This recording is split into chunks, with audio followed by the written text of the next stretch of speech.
I'm not used to being alone, first things first. I have anxiety and I struggle going places alone without friends or family. I lived in Australia, so school started a few weeks ago. The way to school is one of the only things that I can do by myself without freaking out. It's the same bus route every time, with the same students that got on every time.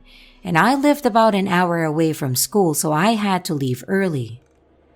It was 7:34 a.m. and the bus arrived. I sat in the back, next to a girl with hair similar to mine, shoulder length and light dirt brown. We talked for about 20 minutes before she got off to go to her school, which was a different one from mine. I put my headphones in and listened to my music, had it blaring to distract myself from my growing anxiety. 12 minutes in, a man with greasy long brown hair sat across from me. He had a briefcase and was wearing a suit that hardly fit him. He looked professional, yet messy. I paid no mind and continued listening to my music and scrolling through Reddit posts, Animal Crossing, Overwatch, and subreddits like that, ones that take me into another world or game away from reality. A bad idea in this situation. One song ended, and I snapped back to reality for a few seconds. I looked up so that I didn't miss my spot, but still about 45 minutes away. The man had moved spots and was now sitting 2 spots away from me on the same row of seats. I paid no attention. These seats were comfier. Heavy breathing could be heard from him as I felt his glance on me in my school dress. A lump in my throat grew, maybe an overreaction, but I'm terrified of being sexually harassed or more. "Hey," he said, after roughly 5 minutes of staring. My eyes slowly moved to him as he glared at me, flicking between my face and my school dress. Now, I'm 15 and in 9th grade, but I don't know if I look like my age. I definitely don't look younger than 14. Now looking at me with my mask pulled up more, he asked what school I was going to. I told him it wasn't any of his business and asked him to leave me alone. He didn't like this. He asked how old I was and I said 18. I don't know why. I just didn't want to tell him my real age. He moved closer, slowly reaching for my bag that has my school logo on it. I grabbed it and pretended to use it as a pillow. He scoffed and picked up his briefcase, thinking that I wasn't watching. I had glasses, so the screen on my phone hid them a tiny bit. He opened it and took out something small and silver. Guns are illegal in Australia, so my mind switched to a knife. My suspicions were slowly confirmed. "Have you ever been hurt physically?" he asked. I nodded. I mean, who hasn't? Especially in Australia. "Bad?" he asked. "No, at least I can't remember."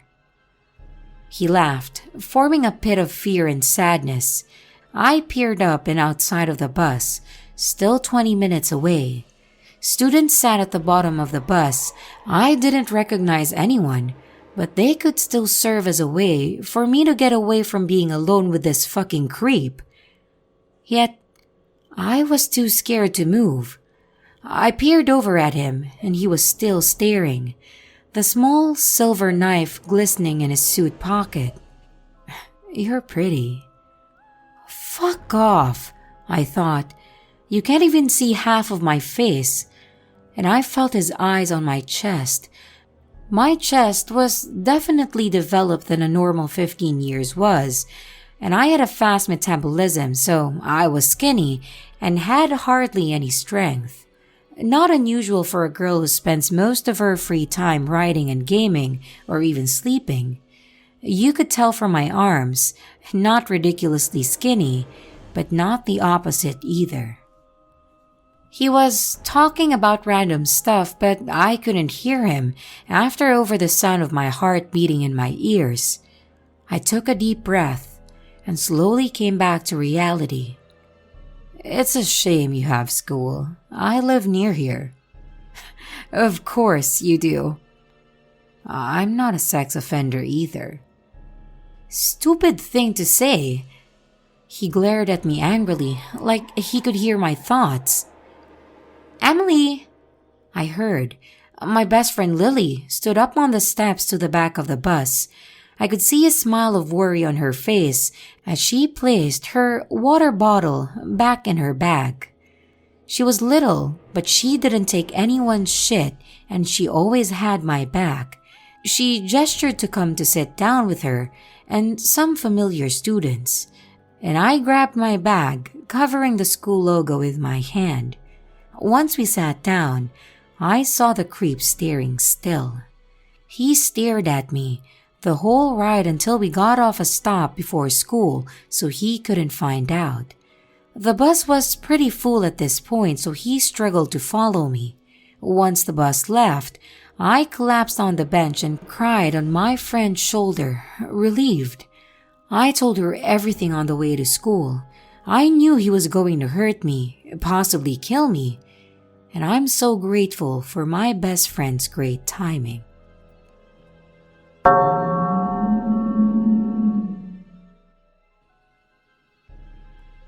So, I'm unsure when exactly I caught the attention of this guy. I'd say mid to late 20s looking. Can't say much more about how he looked, aside from generic. But I first noticed he was being suspicious when I decided to change sides of the train. As a foreigner in Japan, I have an awful habit of sitting in the corner where possible, rather than having folks sit on either side of me. On the opposite side of my carriage, someone got off and I moved to take their seat. As I did, someone else on that side stood up and appeared to be getting off at this stop at first. However, as they noticed me sit down, they spun around to sit on the other side again. My old seat, essentially. Well, that was odd. I decided to test their reaction once more. A few stops later, I got up, walked all the way to the door at the end of the carriage, then stood at the side of it pretending to read the pricing information. I noticed this person had got up, walked down to the door, noticed me standing still, and awkwardly walked back to sit down again. There was no attempt at being subtle, and even other passengers seemed to notice. Naturally, I skipped my stop and got off on the final station where the train terminated. I didn't go through the gate, but I noticed him waiting in the lobby of the station and watching me. I took out my phone to call a friend to come pick me up, and he vanished. Maybe he thought I was calling the police. I should mention that I'm a guy, but I have my hair down to my waist, and especially when wearing masks, I have been mistaken for a woman more times than I can count in Japan. It was a very weird experience all in all, and I hope that creep doesn't go after anyone else.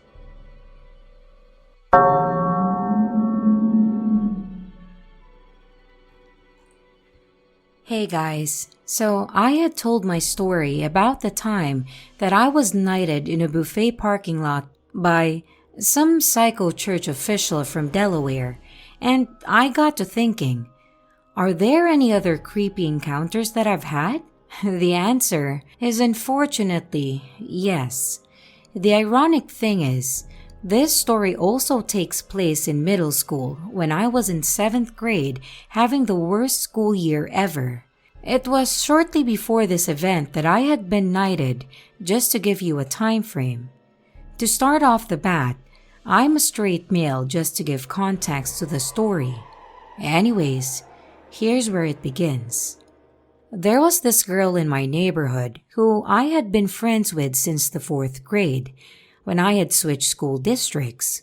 She was a grade below me and seemed like a nice enough girl.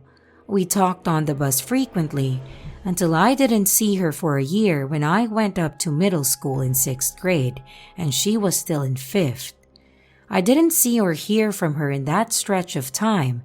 Little would I know, she would change significantly. When her and I finally crossed paths again, it was on the bus, just as it had been before. At first, she seemed like the same friend I used to know. We had definitely drifted apart, but I tried to make up for lost time. I soon came to realize, though, she was a bit weirder than the last time we'd talked. She acted strangely, constantly trying to strike up conversations or poking her head over the bus seats like a gopher looking at me. I was really weirded out and tried to cut down verbal conversations with her to a bare minimum. You'd think that this is just a normal goofy middle schooler acting like they always do, and that things can't really escalate. I thought that too. That is, until her brother came into the picture. We'll call this girl Jenny, and we'll call her older brother Jake. Now, Jenny was a year younger than me, but her older brother was 3 years older than me. He was a 10th grader at that time. A year before, I had sat with Jake on the bus since some idiot decided to steal my seat when I got on at the end of the day. At first, I thought it would be fine and that maybe I'd get along with him. After all, he was known to be a decent kid who was super nerdy and introverted, much like myself. The thing is, I didn't know to what extent this was true. Within minutes of me sitting there, he was trying to tell me nerdy jokes, and believe me, it wasn't as fun as it sounds at all, because I could not wait to get off the bus and away from this guy. I myself was awkward, but not nearly as awkward as this dude. When the bus finally got to our stop, I hightailed it out of there and never sat with him again for the rest of the year. Even when it came to a day that there were 2 people already sitting in my seat, I squeezed in. But anyways, back to 7th grade. So, not only was I trying to avoid contact with Jenny, now her brother comes into play. Somehow, over the last year, he had started to develop somewhat of an obsession with me. I didn't want to believe it at first, but the signs became clear pretty quickly. One day, Jenny popped her head over the seat and told me that she wanted to draw a portrait. I asked her of who and who it was for, and her response made my blood run cold. Jake asked if you could draw him a portrait of yourself. He'd like to have a picture of you, and he knows that you're an artist. I have always been the artsy and creative one in my school, even having been voted most artistic of my senior class this year. It came as no surprise that he knew I was great at drawing. It did surprise me, though, that he wanted me to draw a picture of myself for him. I mean, who does that? Who even asks for that? That's just really weird, and it immediately raised red flags in my head. I told her no, that I wouldn't, and she told me that Jake would probably be upset. I wondered why he wouldn't just ask me himself. But heck, he probably knew my answer would be no. He might have even figured it would sound creepy if he himself were to directly ask that of me. But it didn't stop there, though. There were a few other times like that where Jenny would ask me something that her brother wanted to know. I would rarely give her an answer, and if I did, it was a vague one at that. Then I became more observant on the bus rides to and from school. I would be sleeping with my head propped up against the window, when suddenly I would wake up because I felt as though I was being watched. I then would turn around, and sure enough, Jake was staring at me with a blank expression.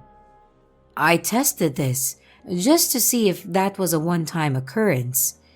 Over the next few weeks, I would spontaneously whip my head around at random times to see if he was looking at me. each time I caught him in the act, his dead blue eyes monotonously yet intensely gazing at me, his face devoid of emotion. But a few times I could have sworn that I saw a smug look behind his piercing eyes.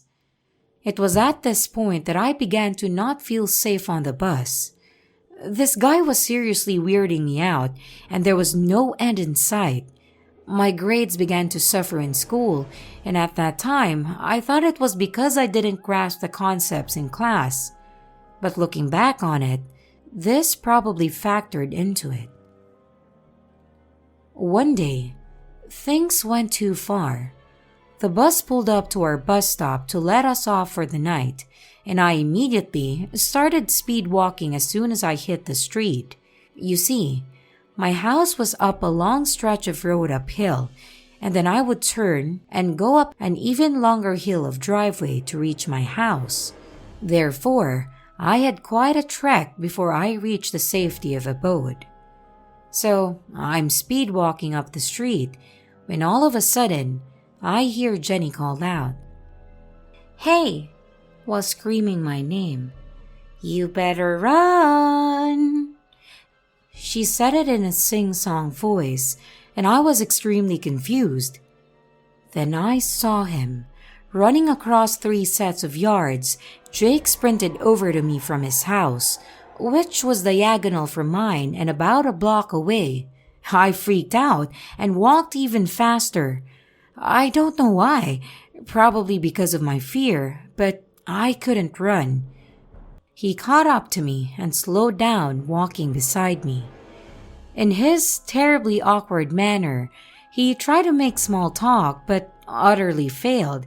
I can't even remember what he said, probably asking how my day was, but I didn't care. I just wanted to get away from this stalker. He kept walking with me up the street, even when I crossed the wife road to the stretch that led up to my house. For some reason, my brain was not functioning properly.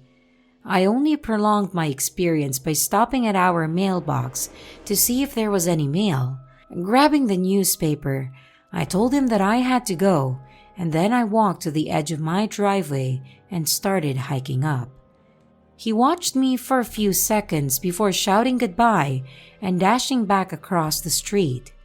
As soon as I knew he was gone, I started running full speed up the hill to my house, unlocked the door, and threw myself inside. I ran upstairs to where my mom was sitting on the couch in the living room, and I had a breakdown. I was in tears, terror filling my brain, not knowing what to do, and spilled everything out to my mom.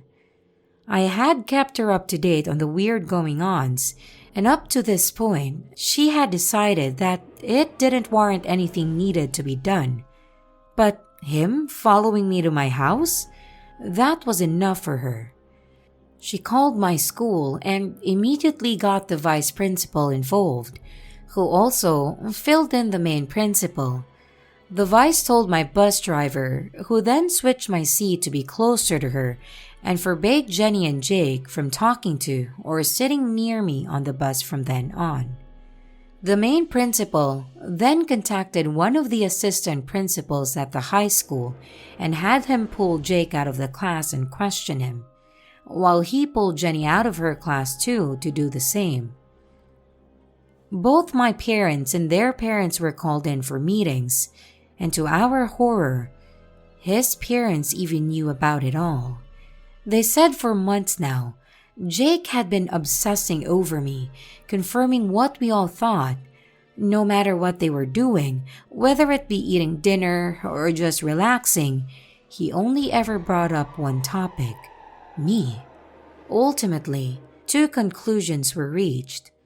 Jenny was really just a pawn in Jake's weird obsession, and hadn't really done anything wrong, besides just being a strange girl. Jake, while his actions had seemed suspicious and creepy to my friends, parents, and myself, were deemed the actions of a socially awkward high schooler who was harmless. They figured that all he was just a guy who didn't know how to make friends and found someone who he wanted to be friends with. but didn't know how to go about it. I just find it strange that they said this all while knowing that even his parents had admitted that they were scared by how obsessed he was with me. I still don't know what to believe. I don't think he was just an awkward guy looking to make a friend. He mentally scarred me, and now I'm insanely selective about what male friends I have. This, unfortunately, isn't the last time I was stalked by an older guy, but that's a story for another time. The strangest thing is, and what really creeps me out, is something that happened a couple months after Jake was banned from being around me. My sister and I were outside in the yard playing around, doing a fantasy game we had come up with, when suddenly, out of the corner of my eye, I noticed something. Our yard had a lot of pine trees at that time, and there were two specially lined up at our playground. Well, I looked down and saw two sneakers with sweatpants sagging over the tops, sticking out from underneath the branches at the bottom. I went silent, cutting off whatever I had been saying to my sister, and pointed out the shoes to her.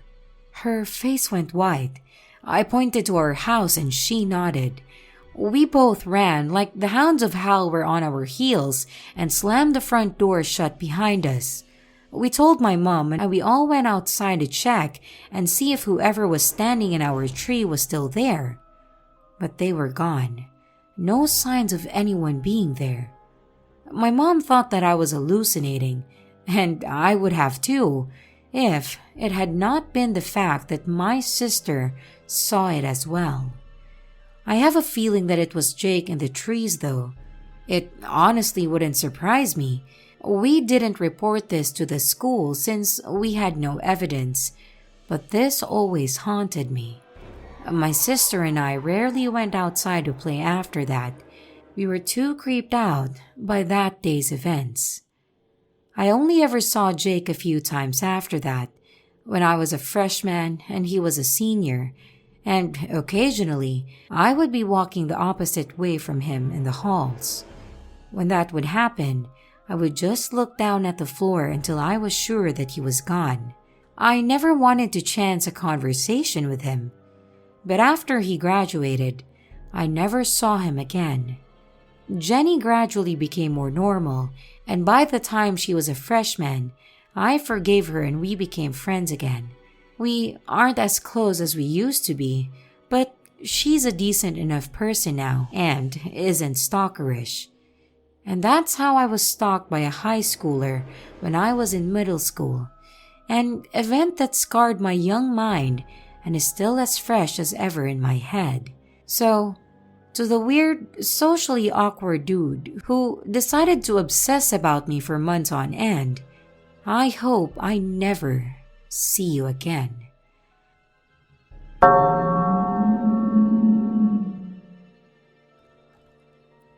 This is my first post ever, but I felt compelled to post it. A few years ago, I was going to meet my cousin for brunch one Thursday. I'm a female, and at that time, I was about 22. It was about 10 a.m. and I was first to arrive. As I wandered into the restaurant, Brick and Spoon, a green car drove slowly behind me. It had two men in it and I immediately noticed them because, number one, they were driving slow and staring at me, and number two, my mom raises me to be hyper vigilant of my surroundings. They pulled up to where they were parallel to me on my right side and said, "Hey, excuse me." And they were trying to get my attention. The restaurant was on the right end of the shopping center, so the side of the building was basically an alley. That's where they pulled into, which was really sketchy to me. I ignored them and quickly walked inside. I told the hostess that I would have two people and thought she was going to seat me right then, but she ran out of menus. She walked to the back, leaving me in the lobby. Suddenly, there was a man standing on my right side and I jumped. I didn't even hear him walk in behind me. He was rubbing his hand together with what seemed like pseudo-nervousness and said, "Hey, how are you?" I replied that I was fine and tried to make it known that I wasn't in the mood. He then said, "We are selling perfume. Do you want some samples?" I said, "Oh, no thank you." Very matter of fact, and started praying that the hostess came back soon. That didn't stop him though. He kept going. He then said, "You wear perfume?" To which I quickly said, "No, I don't. I'm not interested." I guess he finally got the point because he said okay, but he didn't leave immediately. He just kinda stood there. I glanced behind me, and the other man was sitting right outside the door in the car with the car running. Finally, the hostess came back and took me to my table and he left. A few weeks later, I had lunch with my friend and recounted my story to her. Her face went ghost white and she told me that the same thing happened to her at a gas station. She was pumping gas and these two men pulled up in a green car and asked if she wanted to buy some perfume that they were selling. She denied and finished her business and got in her car while they watched her intently. They didn't follow her though. It may have been innocent and just two guys trying to make a sale, but the way they followed me inside has never sat right with me.